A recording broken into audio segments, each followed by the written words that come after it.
this crazy concoction spell can hit insane damage. Like, I think that was just a 91,000 damage. And let me go to tasks, go here, and boom. Oh, hi, it's Bukai, and welcome back to another build video for IdleOn. And today I'm going to be showing you guys by request, a Shaman build on there. So, first things first on there, we're going to go through the actual Alchemy. And what you want to equip is your good old-fashioned grind time on there. This gives you class experience per level that you invest in. It's very useful to put at least one level in each day, so long as you can afford the actual investment into it. Now, once you've got that invested, you want to be looking at the actual purple cauldron. And within the purple cauldron on there, you want to be investing highly into your wisdom to increase your damage, and your mage is best to increase all of your purple passive bonuses for your mage.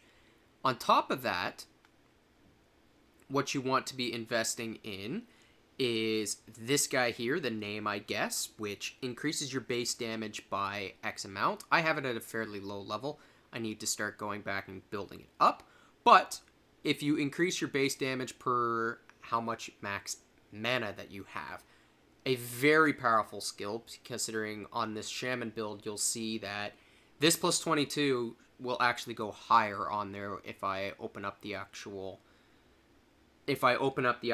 Alchemy at the end, and I remember to do that, I'll show you. Now, the other piece on there that you want to be upgrading is the All for Kill. Now, this increases your attack talents, giving you a higher bonus to AFK gains. Just a very useful one to level up. I haven't been really leveling it up much, considering I pulled both of my miners away and I'm out of platinum. Keep leveling this up as so long as you can afford it, considering your AFK gains are huge. Now, looking at the actual green cauldron on there, there's two things that you might want to be looking at. Your first is your accuracy. This is just a no-brainer on there to decrease the amount of points that you need to be putting into your boots to increase your accuracy stat. Now, from there, you actually want to also be looking at your Swift Steppin', and it looks like I can upgrade that guy there. So your Swift Steppin' on there, what this does is this increases your agility. Now, your agility, if I go to my talents on there, your agility is your accuracy for your mage, but it also has a bonus, not just of improving your accuracy, which is what you want this thing for. It also has the bonus of increasing your movement speed. So once you hit the damage cap, this will increase you on the actual towards the kill cap. A very useful one to upgrade. Now, other than that, upgrading your full metal jacket and your bippity boppity boop type thing on there. That's what you want to be upgrading in the Alchemy tab. There, you want to be investing your 200 points into the... Wow, that just lagged the hell out of that. This computer's dying. So you want to invest 200 points towards your mana, and as soon as these boxes stop moving on there we go. This increases your max mana points and increases your base mana. This is huge, considering it will reduce the amount of points that you will need to invest in towards your mana bar on there later on. Now, the remainder, I actually put into my box of unwanted stats. I know that it doesn't give you that much on there. It's just accuracy, base defense, and this hidden piece on there is actually percentage class XP. So it is useful to invest in up to that point, but I wouldn't focus on your box of unwanted stats. You're better off to focus in the actual Magician starter pack to gain your faster cooldowns and your actual mana. You will gain a bigger bonus than if you invested that into here. And as always, 200 points is the break point that you do not want to exceed. Now, to look at the cards on there, I use a typical damage build and a accuracy build on there, again, to reduce the amount of points that I need to invest. So one of the first things that I do, and I've gotten the gold card there, is I equip my sandcastle, I equip my wood mushroom, and then I equip the veiny log on there. And so those are my 3 accuracy cards. From there, I go down and equip my damage. So first starting off with Dr. Deficus. Then I move on into gaining my weapon power. Now, you can choose here between taking the rat or taking the potato, or taking the Sand Giant. You can take all three of them, as the Sand Giant increases the minimum damage, which is nice. The critical damage is also nice, but then increasing your crit chance is, again, really good. I personally prefer to increase my crit chance, and then I increase by my actual minimum damage, I increase the Sand Giant. You can take the Potato if you wish, but what I also take instead is I take the Goldfish card. The Goldfish card does not seem that powerful on there to actually equip, and you don't usually see it on any type of mage builds. I do think that it is completely underlooked, and that is because considering it scales so heavily with overclocked energy to gain more damage, the amount of mana that you put in on there, because overclocked energy relies on the 1,000 breakpoint on there. It also will increase if I go back to the Alchemy, so I don't even have to go back to it at the end. If I go back to the name, I guess, as you can see, it's already gone up to 30.4 from 22. It's a big jump, and you should not ignore it. Now, looking here into my Obols tab, I unfortunately don't have the best of Obols in here, so I'm going to take you out, considering that's not the best. Replace you with that, and I guess, yeah, I might as well just leave it in there, considering I don't have very great Obols on there. Your priority for Obols should be your Silver Wisdom Obols. Fill them all up if you possibly can. Your square Obols should be either your dice or the other one on there that you end up getting. Basically, put whatever Obols that you want in there into the square, but the most important ones are this should be filled with silver Obols. Alright, so we are back down here on Rats, and to start off with, just to show what our AFK info is, 14 an hour, 6,000. Nothing insane. And I'm just going to turn on the auto.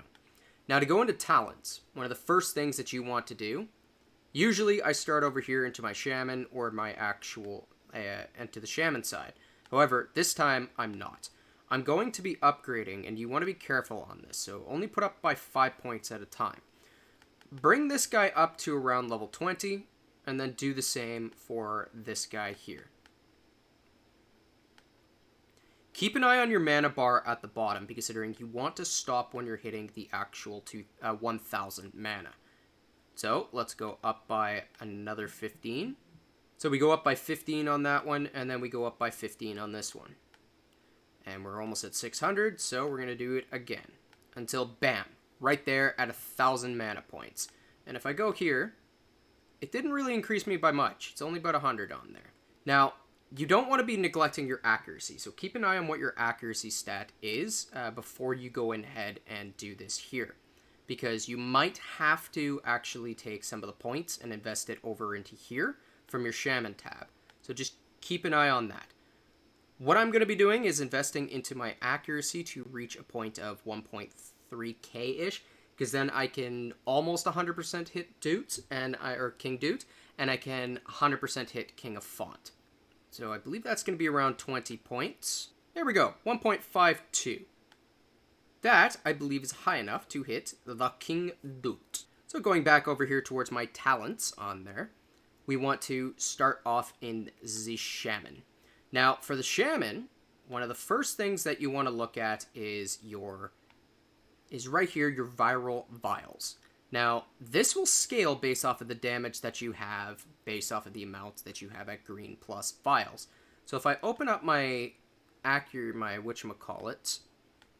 Alchemy on here and go to my vials, green is level 4 vials on there. So if you've only got around 1 to 5 of the actual vials at green, keep around 1 point per vial that you have at green up until around 5. Once you have 5, I actually say to go to your talent and pump that right up to 100. Once you've got that to 100 on there, go to your crazy concoctions and boost this guy to 100. From there, you want to look at your points that you have left and invest evenly into your other 2 skills. Now, if you don't have enough points to do the 100-100 on there, considering that is a huge boost, Then what you want to do is reduce your crazy concoctions, stop at around 50, and then evenly put into these two guys here. So I got 26 left. That means I'm going to be putting 13 and 13. This guy here, the cranium cooking, I know a lot of people will invest into it, considering they find that killing a monster gains seconds of instant progress. It lasts for 10 seconds. The problem is that it's like a 10k second cooldown. It works well for AFK, but any active, it won't work. Or even for AFK, I find that it doesn't really give me that nice of a boost. But, to each their own. Some people like it on there. Other places to invest is placing into your Wiz 1 bow to increase your wisdom over there. Increasing your stupendous statues, depending on the amount that you have invested in. Your obols, and dumping into your earlier education to go bring this guy further up. Now, inside of the actual wizard tab, you want to look at the amount of points that you have left and adjust accordingly. So I put approximately 25 points to start in each of my attack skills. I then bring my power overwhelming straight up to 100. And then I bring my 2 of my attack skills up to 50, followed by bringing my knowledge is power with the rest of the dump. If you still have points left, which I currently don't, you want to be investing over here into your minigame multiplication.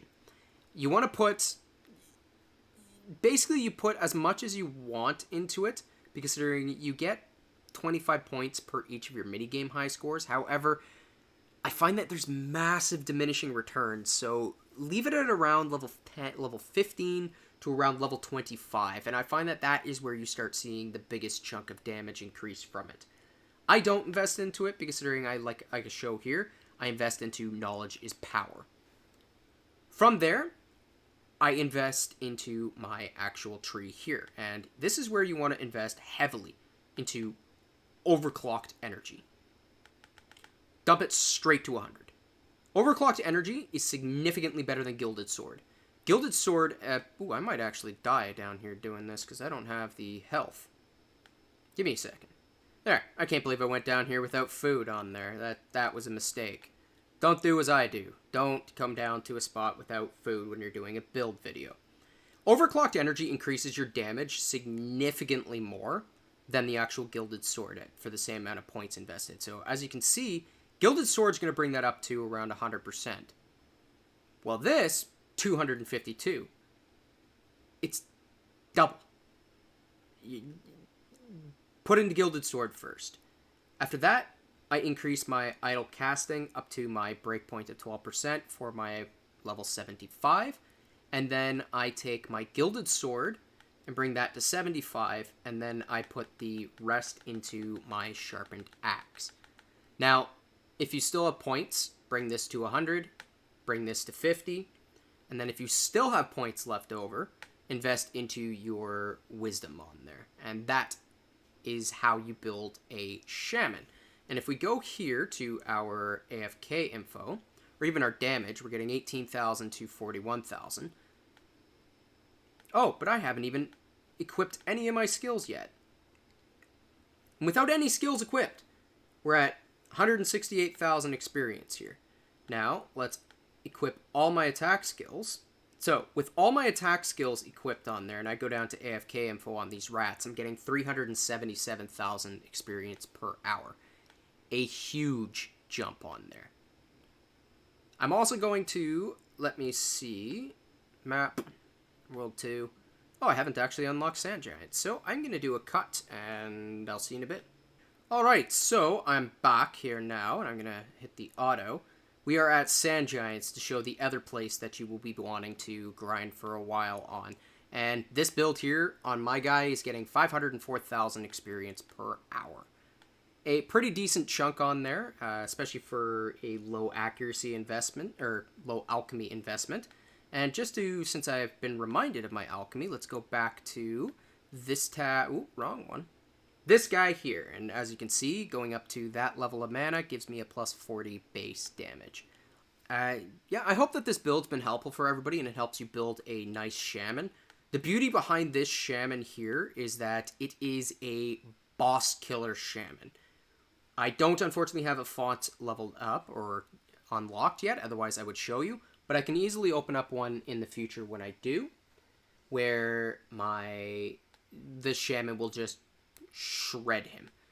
The reason why is because considering this crazy concoction spell can hit insane damage. Like, I think that was just a 91,000 damage. And let me go to tasks, go here, and boom. I just hit over 100,000 damage, I believe, right there, considering I saw a 91, and I'm curious to look back. If you guys saw that on there, whether there was 100k, right there, this Shaman build can do insane damage.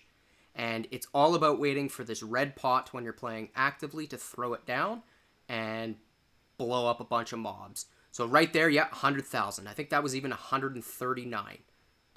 Codex, tasks, World 2, 133k damage. Insane damage. This is why I call the Shaman the boss shredder. So I hope that this build is helpful for everybody to reach the 100k damage boss shredder of a Shaman. And if you guys like this video, then don't hesitate to give it a like and a subscribe and pass it on to your friends. And if you guys would like to support the channel on there, I've also opened up a little coffee shop in the link below where you guys can toss me a couple bucks to buy a coffee. Or, you know, a good old-fashioned, whichever one. With that, take care, everyone.